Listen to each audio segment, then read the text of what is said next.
monde, bonjour. Dream Congo Media vous souhaite la bienvenue à travers cette émission que vous suivrez désormais non seulement à la radio avec nos autres radios partenaires, je vous parle bien de Dream Congo Radio, mais aussi de Dream Congo TV en ligne. Vous et les vôtres, bienvenue dans Dream au quotidien.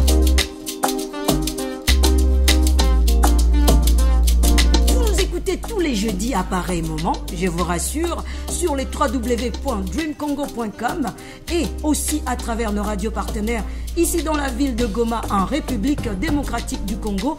Je vous parle bien de cette ville volcanique et résiliente, une ville de plus de 2 millions d'habitants, d'ailleurs 2 millions d'habitants et demi pour ne pas se tromper. Alors vous le savez très bien, Goma est belle, Goma est résiliente, Goma inspire, nous aussi nous inspirons en vivant nos rêves.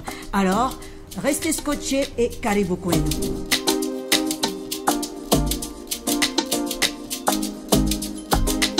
Je suis Rafiki Nzita Emmanuel à la présentation. Derrière la caméra, derrière les manettes techniques, il y a un trio dont je vais vous parler d'ailleurs parce que c'est grâce à eux que vous pouvez non seulement nous entendre, mais aussi nous voir. L'invité aujourd'hui n'est autre qu'un monsieur qu'on appellerait plutôt The All-in-One. Une seule personne, autant de casquettes, du monde humanitaire à la musique, mais aussi au foot, peut-être même aussi à un peu de tennis. Donc, on parlera de lui juste après ceci.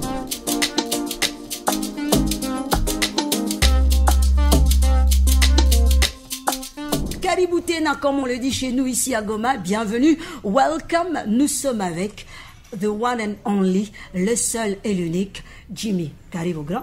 Asante Rafiki. Sinon, Nissa, tu vas bien? Oui, je vais bien, Nissa quand même. Alors, nos internautes peuvent nous suivre sur le www.dreamcongo.com. Ils peuvent aussi aller sur nos chaînes YouTube, ils peuvent aller sur Facebook et autres réseaux sociaux. Ils sont en train de te suivre à pareil moment. Selon moi, selon eux, qui est Jimmy? Qui est Jimmy Mohima? C'est un peu complexe. Voilà. Je peux dire c'est un peu complexe. Dans cette complexité, parlons d'abord de la personne Jimmy. Quelles sont ses origines? Anatoka wapi? Jimmy, c'est l'enfant de Goma, né et grandi à Goma, comme tout autre jeune de la ville. Bon, j'ai fait mes études à l'école primaire Keshero. J'ai fait aussi secondaire. Donc je suis diplômé, j'ai eu mon diplôme au niveau de l'Institut Mavouno dans l'option technique sociale. Institut Mavouno islamique juste à côté ici. Ok. À part ça, j'avais fait du développement à ISDR Grand Lac et j'avais fini à ISDR Goma en licence aussi. Alors là, c'est un peu le parcours de la vie qu'on m'a sommé dans mon quartier. Mais attends, Jimmy, là, il est déjà dans un âge avancé en tant qu'adulte. On se pose la question, est-ce qu'il y a un souvenir? Et les masomo, et les vies, nous vivre mon adolescence? Oui, j'ai beaucoup de souvenirs par rapport à la vie de l'adolescence. Parce qu'à part l'école, j'ai grandi dans la société où j'avais commencé, en étant à l'âge de 6 ans, j'avais commencé dans le scoutisme, dans les groupes Lac Vert. Et surtout, j'étais enfant timide. Ce groupe m'a aidé à se transformer. Parce que timide, isolé, et personne ne croyait pas en moi. Mais avec ce groupe, j'ai eu la transformation parce que j'étais habitué à la vie du groupe et j'étais habitué à s'engager pour les causes de la communauté. En grandissant comme ça, j'ai eu la chance aussi d'être acolyte, et ça va demain, c'est au niveau de la paroisse Saint-Esprit. Pour ceux qui connaissent un peu la paroisse Saint-Esprit à Goma. Là aussi, j'ai une autre transformation parce que le groupe, à part les activités spirituelles, le groupe m'avait aidé aussi dans les activités culturelles. On faisait des pièces de théâtre, là où j'ai commencé à s'habituer comme d'autres jeunes. Mais après aussi, dans la vie de l'église, toujours, j'ai eu la chance aussi, parce que j'étais passionné des chants. J'avais commencé aussi à chanter dans les groupes Petits Chanteurs. Les Pueri Cantores. Les Pueri Cantores. Là-bas aussi, j'ai développé une autre casquette, les chants. Et avec les chants, ça m'a poussé aussi à progresser dans la musique. J'avais commencé avec Pacific Race. Pacific Race. Avec Maître Thomas Moulolo. Après là aussi, j'avais progressé avec les collègues, les amis, dans une autre groupe, Unity Young for Pacification, UIP. Là aussi, j'ai progressé dans les chansons d'épée. On faisait souvent de sensibilisation pour la démobilisation des enfants soldats. On chantait pour la paix, la bonne gouvernance. Donc tout ça, il y avait une transformation. Et au niveau de l'école aussi, j'ai eu à développer toujours les activités culturelles à travers les pièces de théâtre. En plus de ça, on faisait des groupes de jeunes contre le sida. Ça m'a initié dans les groupes associatifs. Et avec ça, ça m'a aussi aidé. J'avais un grand mentor, Baby Mbayou. Baby Mbayou, Maître Baby Mbayou. Donc le petit frère de Maître Mbayou. Voilà. Alors lui aussi m'a initié dans les activités de la société civile. C'est comme ça qu'il m'a intégré dans UJ, Union des jeunes intègres. Là aussi j'ai appris beaucoup, mais aussi avec la jeunesse de la pastorale, donc avec la pastorale des jeunes diocésains aussi, j'avais intégré comme chargé de culture et sport. Ça aussi m'a beaucoup transformé. Donc j'étais passionné à vivre dans les groupes et c'est développé aussi parce que auparavant c'était du volontariat, mais il y avait aussi une transformation. Alors Jimmy, du scoutisme au monde humanitaire, qu'est-ce qui t'a vraiment poussé à te dire non, moi je me consacre aux démunis par exemple, aux enfants orphelins et surtout à aider la jeunesse à évoluer? Bon, du scoutisme aux carrières humanitaires, je peux dire, c'était commencé avec le scoutisme parce qu'il y avait des activités qu'on faisait, les bonnes actions. Il faut apprendre à faire des bonnes choses, à faire des travaux communautaires. Mais en grandissant, j'ai commencé à développer cette passion et la compassion aussi. Donc, transformer la communauté positivement. Et avec mes formations scolaires, la technique sociale, ça nous a donné le goût d'être utile dans la communauté et donner le meilleur pour le changement. Parce que je me rappelle avec la formation scolaire, à 16 ans, j'avais initié les activités de mobiliser les jeunes pour la transformation, pour l'éducation contre la délinquance. Donc pour moi, ça a développé cette compétence. Parce qu'il y a la destruction, quel est mon rôle en tant que jeune? Est-ce que tout ce que je vois, qu'est-ce que moi je peux apporter comme changement? Parce qu'on dit souvent, donc c'est lui qui regarde. Donc ce n'est pas les malfaiteurs qui font mal, mais c'est celui qui regarde sans rien agir. C'est celui qui fait mal plus que les malfaiteurs. C'est dans ce sens qu'on a eu le sens d'engagement et ça nous a poussé dans le monde de l'humanité parce que c'est là cumuler des expériences. Avec cette expérience, on était engagé dans les carrières après les études. J'ai commencé avec les Children Voice de Maman Christine. Children Voice, oui. Où j'ai commencé la carrière en dehors de la passion. Donc on pourrait se dire facilement que tout début, donc là il y a Baden-Powell qui a évolué, qui t'a aidé facilement à sortir non seulement de la timidité, mais aussi à aller vers les autres qui en avaient besoin. Alors, de Children Voice à Pacific Race, en passant par le tennis et autres, comment tu parviens toi d'abord aujourd'hui, en tant qu'adulte, en tant que père, en tant que membre de la société civile, comment au début tu parvenais à jongler entre autant d'activités en même temps?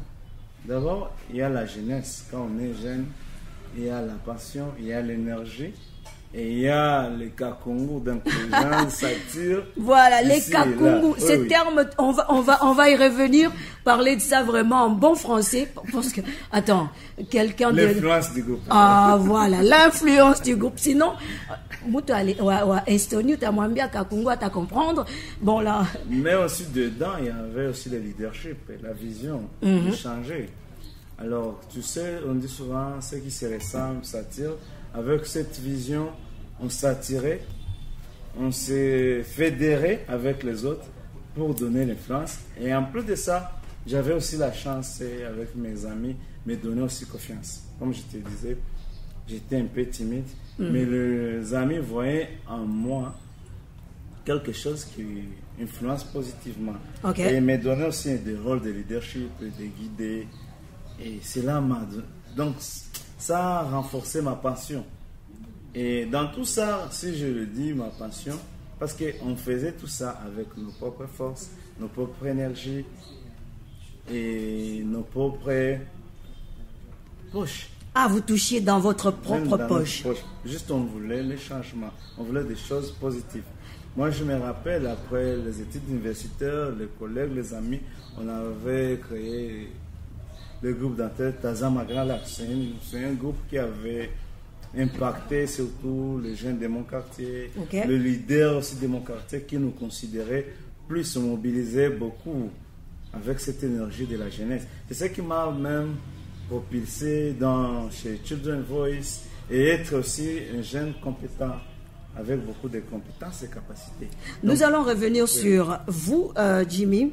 Nous allons parler de cette réussite-là, voir à quel niveau aujourd'hui Jimmy peut se dire Nilisha Weza.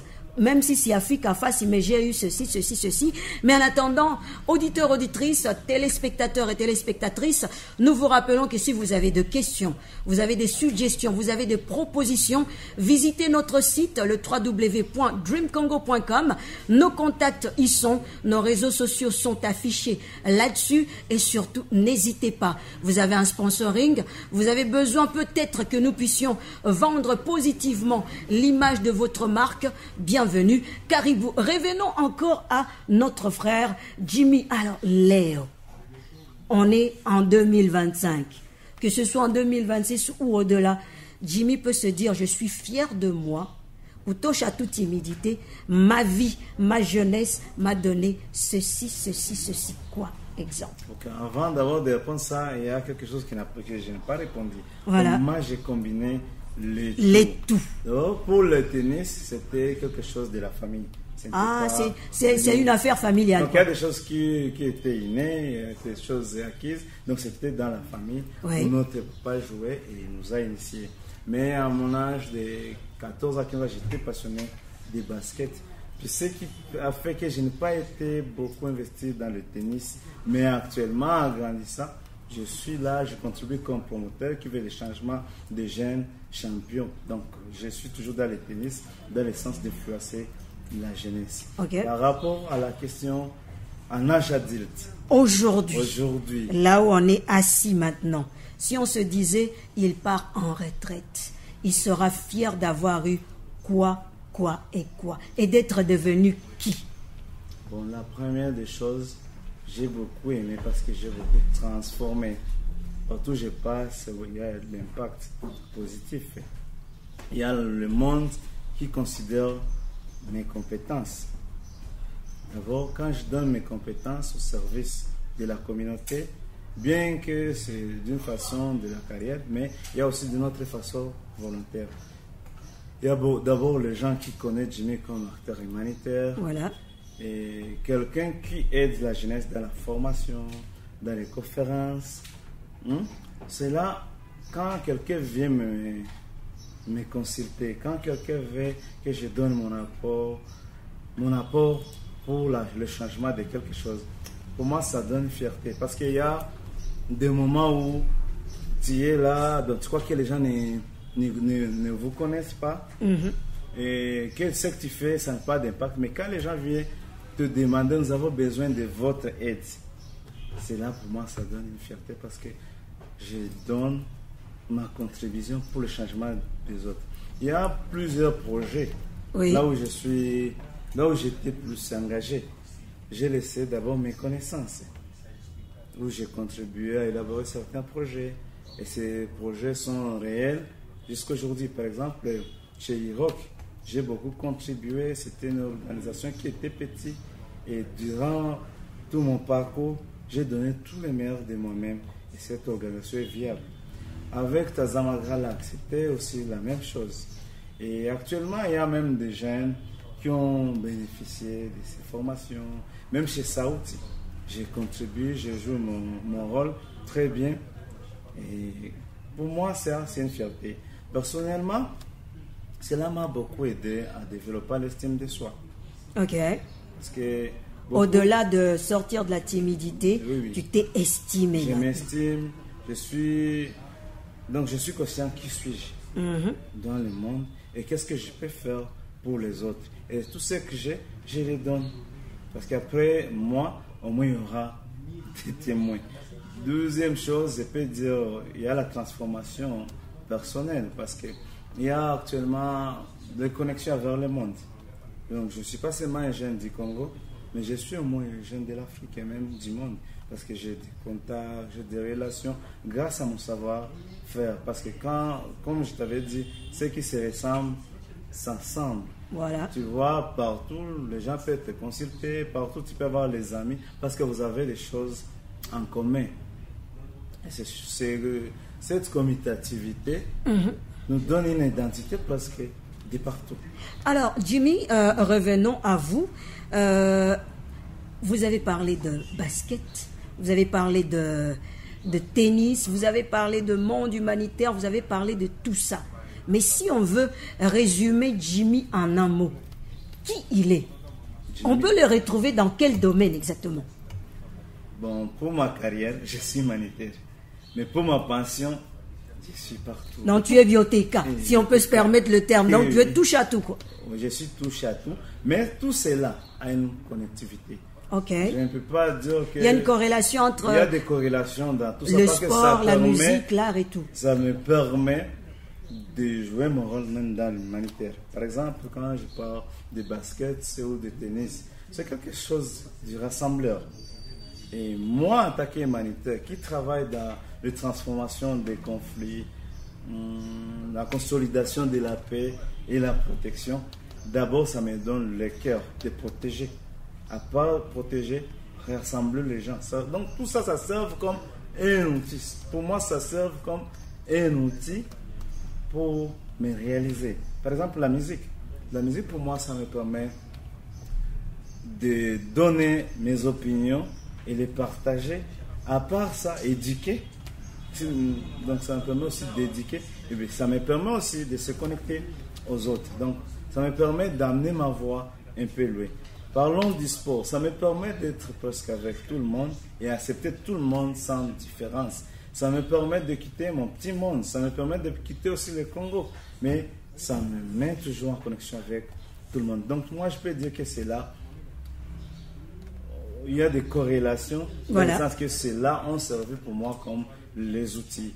Si je vais parler de la paix par rapport à la région dans laquelle nous sommes, moi, en tant que jeune qui veut la transformation, je chante juste pour éduquer, pour influencer.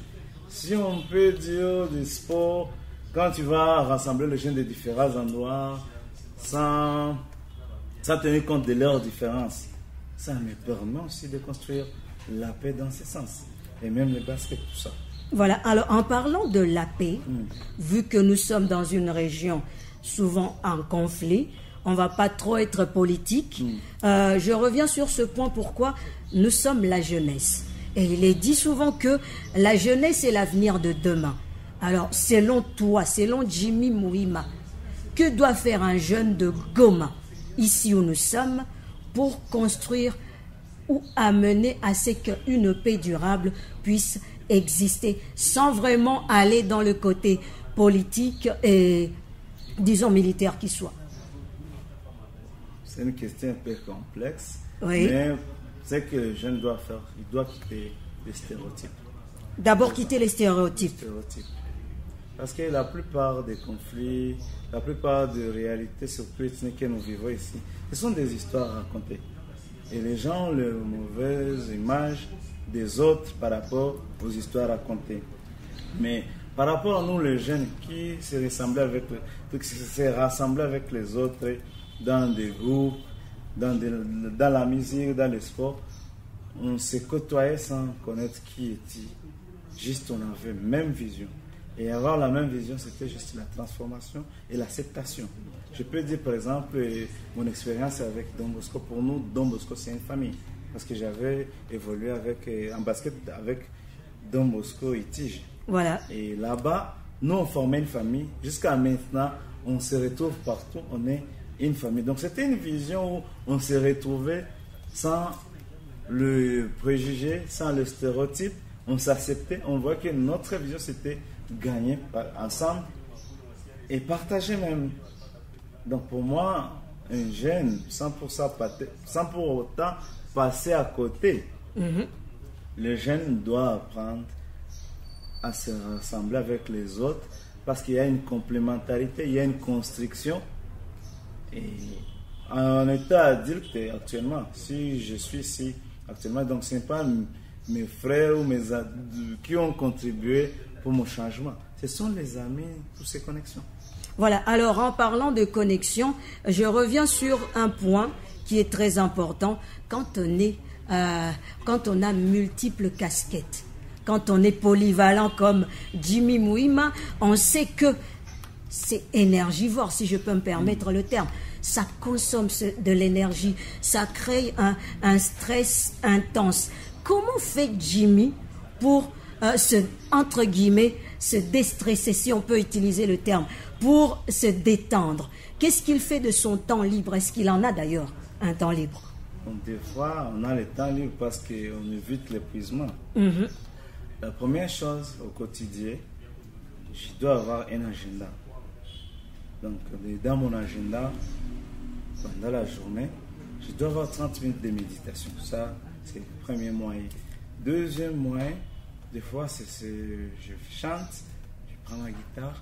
Ou le troisième moyen, c'est le sport. Ou être avec les gens, discuter un peu, quitter ce que j'ai fait, quitter la concentration. Et pour des périodes spéciales, par exemple, je prends des vacances, des congés, je fais des retraites même personnelles parce que souvent, il faut travailler sur soi. Donc, avec toute cette polyvalence, j'ai le temps d'évaluer où est-ce que je suis fort, où est-ce que je suis faible, qu'est-ce que je vais améliorer. Et pour avoir ce temps, c'est à partir de la méditation. Et quand tu accumules beaucoup de stress, bon, le corps me demande un peu de repos, un peu de retraite, même 2 jours dans un monastère, dans un centre d'accueil, prendre 2 jours dans la nature, cela m'aide beaucoup à se recentrer et revenir encore nouveau. Parce que ce n'est pas facile de travailler, de se préoccuper. On n'a pas le temps souvent. Il y a même des week-ends où tu n'as pas même le temps de se détendre. Alors, Jimmy Mouima, il nous a parlé de litige, Institut technique industriel de Goma, pour passer à ce mot, voilà, directement. Tu nous as parlé de basket, de tennis et tout ça. On se dit que c'est déjà, si on se permet le terme, c'est presque d'une autre époque aujourd'hui, avec l'avènement de l'intelligence artificielle, des réseaux sociaux. Mais est-ce que Jimmy Mouima se retrouve toujours dans ce côté-là entre 2 générations?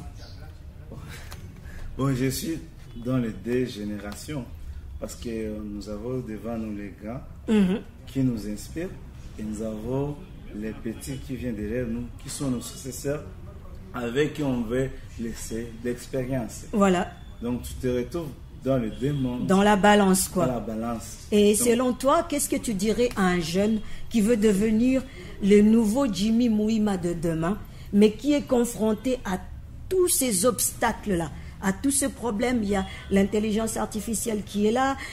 C'est pas en soi un problème, mais c'est son usage qui peut poser problème des fois.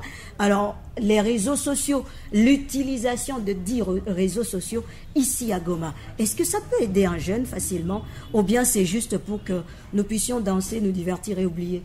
Pour moi, je ne peux pas dire que c'est négatif, les réseaux sociaux. Il y a aussi du côté positif, voilà. C'est mal l'usage.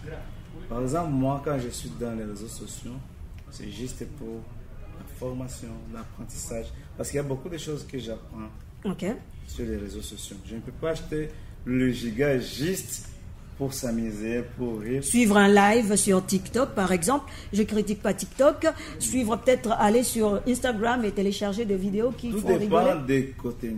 Tu peux suivre le live, mais ça dépend des côtés. Ça doit être quelqu'un qui t'inspire.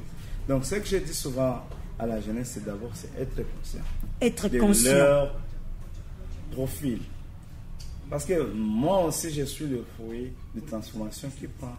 Jusqu'à maintenant, nous sommes en train d'apprendre. On est dans notre communauté où les gens nous jugent. Et il y a aussi les parents qui décident de votre section, votre orientation scolaire. Et tu n'as pas le temps d'être toi. Et des fois, ça tue l'estime de soi. Ok. Alors, la première des choses, c'est connaître soi-même. D'accord. Quand tu te connais toi-même, facilement, tu auras une vision, tu auras un objectif et tu auras des priorités. Alors, quand un jeune qui est là sans priorité, sans vision, c'est l'échec. Je ne dis pas que ce jeune doit être Jimmy. Ok. Parce que Jimmy, lui aussi, il est Madin. Lui, chacun est né avec ses capacités. Il y a des capacités aussi que nous acquisons à travers l'expérience. Donc, bon, c'est être conscient de ce que tu es et ce que tu veux faire et comment tu vas le faire. Alors, ça, comme Jimmy, lui, utilise les réseaux sociaux pour se former et peut-être s'informer, tu conseillerais à la jeunesse de Goma et de partout qui te suit maintenant d'être plus consciente. D'être consciente, c'est qu'on, par exemple, quand le réseau social dans certaines formes, ça vous forme parce qu'il y a des opportunités, par exemple, des conférences qui se passent à travers les réseaux sociaux. Et il y a même les appels à candidature où les jeunes n'ont pas et d'autres réseaux sociaux pour se construire. Parce qu'actuellement, je peux dire au moins, il y a beaucoup de jeunes qui sont conscients de leur environnement, de l'environnement dans lequel ils évoluent, où ils apprennent aussi et ils veulent devenir quelqu'un d'autre. Il y a d'autres qui sont dans les consciences. Mais alors, cette course au like, aux vues, je ne sais pas, aux commentaires, qu'est-ce que tu en dis, toi? Bon, le course au like, c'est aussi une façon de se confirmer comme jeune. D'un côté, ça donne l'estime de soi. Mais ce n'est pas aussi la finalité. Parce que avoir beaucoup de likes, mais il faut penser aussi à l'impact que tu donnes à la société. Parce que moi, je vais parler avec une citation de Mère Thérèse qui dit: si tu veux faire quelque chose, fais-le avec le cœur. Donc partout, dans chaque domaine, il ne faut jamais sous-estimer ce que tu peux apporter au monde. Tu peux apporter, mais il faut le faire avec cœur. Tu peux être danseur, mais fais à ce que tu sois le meilleur danseur. Tu peux être écrivain, fais à ce que tu sois écrivain. Donc le peu que tu as, c'est comme l'évangile du talent. On a donné les talents à chacun, mais chacun a produit comme il voulait. À celui qui en donnera, il sera dans l'abondance. Oui, oui. Alors tout ce que tu possèdes, il faut le développer. Il faut le transformer en une opportunité de carrière. Mais quelqu'un peut avoir quelque chose d'un mauvais côté et le développer aussi. Hein? Non, pas tellement. J'ai dit des choses positives. Ah, dans les sens positifs. Dans le sens dans les réseaux sociaux. Moi, je peux poster quelque chose et je ne trouve pas des vues, des likes. Mais quelqu'un qui a beaucoup de likes, pourquoi ne pas transformer ça positivement? Il ne faut pas seulement voir que c'est mauvais. Mais il faut qu'il utilise. Parce qu'avec ça, le problème, il y a même la monétisation de certains comptes sur WhatsApp, TikTok. S'il monétise ça, il a beaucoup de vues. Ça peut lui donner. Ça peut lui donner la chance d'être quelqu'un utile et contribuer pour son développement personnel. Voilà même pour notre frère Inosbi. Donc j'avais commencé en état petit, c'était son talent. Et actuellement, ça aide toute la famille. Il est connu au niveau international. Et ça aide la famille et toute la nation. Voilà, alors, pour ne pas trop prendre de temps, je vais revenir sur 2-3 petites questions personnelles et comme ça on dira au revoir aux téléspectateurs et aux auditeurs qui nous suivent directement, non seulement sur nos chaînes, mais aussi en direct de la radio Dream Congo Radio. Et après, on reviendra parce qu'on n'en a pas épuisé. Il y a encore de la matière à se mettre sous la dent. Et Jimmy a beaucoup de choses à donner à Goma et au monde. Alors, Jimmy, à la maison, qui est Jimmy à la maison, dans le quartier?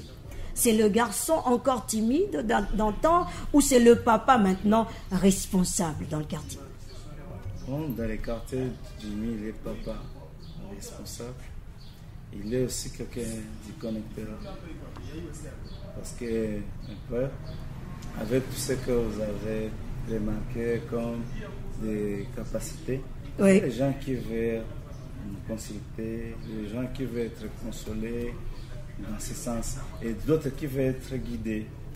Et alors quelqu'un qui veut être guidé par Jimmy, il passe par quel canal? Les réseaux sociaux, il y a un numéro à composer ou soit il faut passer à la maison? D'abord, il peut passer même pas pour les réseaux sociaux par exemple. Voilà. par exemple, les gens qui ne sont pas ici à Goma, parce qu'à part, donc dans les carrières professionnelles, je suis assistant social aussi, à part être manager. Et avec toutes ces compétences, et ce que j'ai fait souvent, c'est aider les jeunes à se connaître et les orienter. Et il y a d'autres personnes qui peuvent venir en goûter avec les problèmes de traumatisme, où ils veulent consulter et trouver aussi l'orientation et l'accompagnement psychosocial. Donc ça, c'est quelque chose aussi que je donne, surtout même gratuitement. Ah, des fois c'est gratuit, parce que j'allais poser cette question. Il faut que l'homme vive de son travail. Et est-ce que Jimmy facture à un moment donné certaines consultations? En dehors de mon boulot, il y a les gens qui viennent par pension. Ok. Tu fais ça gratuitement parce que tu as le souci que la personne se remette. Ok. Mais d'autres qui viennent dans les côtés plus professionnels, comme c'est souvent dans des projets, ils sont plus en charge par des projets. Voilà. Je donne aussi mon service dans ce sens. Merci beaucoup Jimmy Mouima, c'était avec lui que nous étions en train de vous parler de Dream au quotidien. Oui, nous avons rêvé ensemble, nous avons inspiré, espérons-le, quelques milliers, quelques millions, peut-être voire de milliards. Vous êtes en train de nous suivre à travers toute la petite planète via le www.dreamcongo.com. On se donne rendez-vous prochainement, peut-être pour un nouveau numéro de podcast avec Jimmy ou avec un autre artiste. J'étais Rafiki Nzita Emmanuel à la présentation de cette émission que vous suivez aussi sur le www.dreamcongo.com. Dieu merci Maniebois était à la manette technique. Il y avait toute une équipe. Je vous parle de ces techniciens-là. Monsieur Paulin, merci pour l'image. Mr. Albert, merci pour tout ce que tu as fait. Merci à ce cadre magnifique qui nous a accueillis. Merci au sponsor, La Seine. Nous sommes ensemble pour une prochaine édition. Ne manquez pas. Visitez nos réseaux sociaux. Tapez le www.dreamcongo.com et ne manquez rien de nos publications.